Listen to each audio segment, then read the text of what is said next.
महाराष्ट्र और गुजरात इन दोनों ही राज्यों में कोरोना का संकट उफान पर है और ऐसे में आए तूफान ने दोनों ही राज्य सरकारों की मुश्किलें जो है वो बढ़ा दी है। मुख्य तौर पर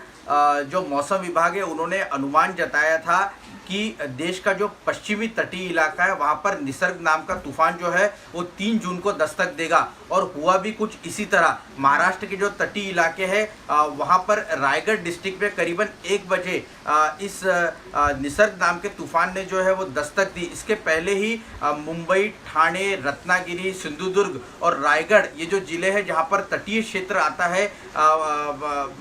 वहाँ पर कल रात से ही बारिश जो है वो देखने को मिली थी। हवाएं भी जो है इन इलाकों में देखने को मिल रही थी, लेकिन जैसे ही इस चक्रवाती तूफान ने रायगढ़ के अलीबाग में दस्तक दी तो हवाओं की जो गति थी, जो जानकारी मौसम विभाग की ओर से दी गई है उसके मुताबिक 100 किलोमीटर प्रति घंटे की रफ्तार से हवाएं जो है इस इलाके में बहती हुई दिख रही थी। तो इसका एक बड़े पैमाने पर नुकसान जो है वो रायगढ़ डिस्ट्रिक्ट में देखने को मिला है। इसके अलावा रत्नागिरी डिस्ट्रिक्ट में भी बड़ा पैमाने पर नुकसान जो है वो वहाँ पर खबरें निकल कर आ रही है कि कई घरों को जो है इस तूफान की वजह से क्षतिग्रस्त हुए हैं। मुख्य तौर पर जिस डेंसिटी से हवाएं बह रही थी उसकी वजह से कई घरों के परखच्चे जो है वो उड़ते हुए दिखाई दिए। इतना ही नहीं तो कई जगहों पर जो नारियल के झाड़ थे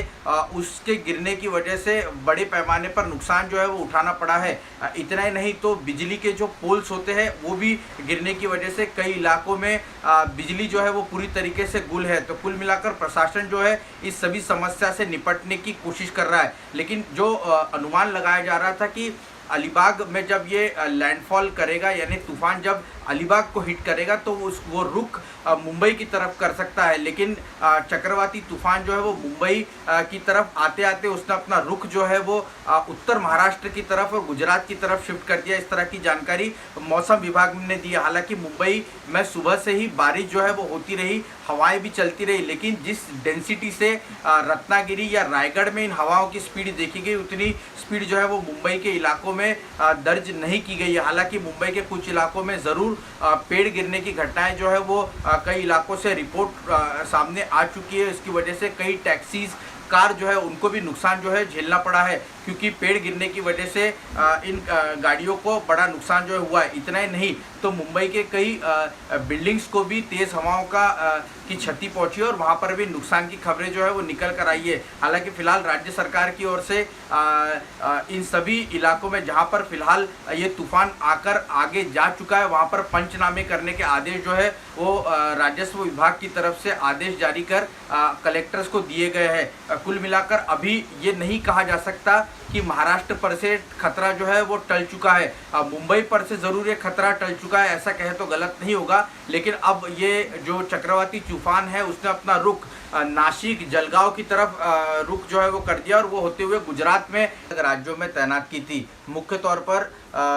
पश्चिम बंगाल और उड़ीसा में जो अम्फान नाम का तूफान कुछ दिनों पहले आया था उसने जान माल का बड़े पैमाने पर नुकसान किया था। महाराष्ट्र और इस देश के पश्चिमी तट में 129 साल के बाद पहली बार निसर्ग नाम के इस तूफान ने जो है वो दस्तक दी है। कुल मिलाकर देखें तो इन तटीय क्षेत्रों में अभी तक जिस तरह का नुकसान हुआ है उसका पंचनामा करने के आदेश जो है वो सरकार ने दिए है। कितने बड़े पैमाने पर नुकसान हुआ है इसकी जानकारी कुछ दिनों बाद जो है वो सामने निकल कर आएगी, लेकिन निश्चित तौर पर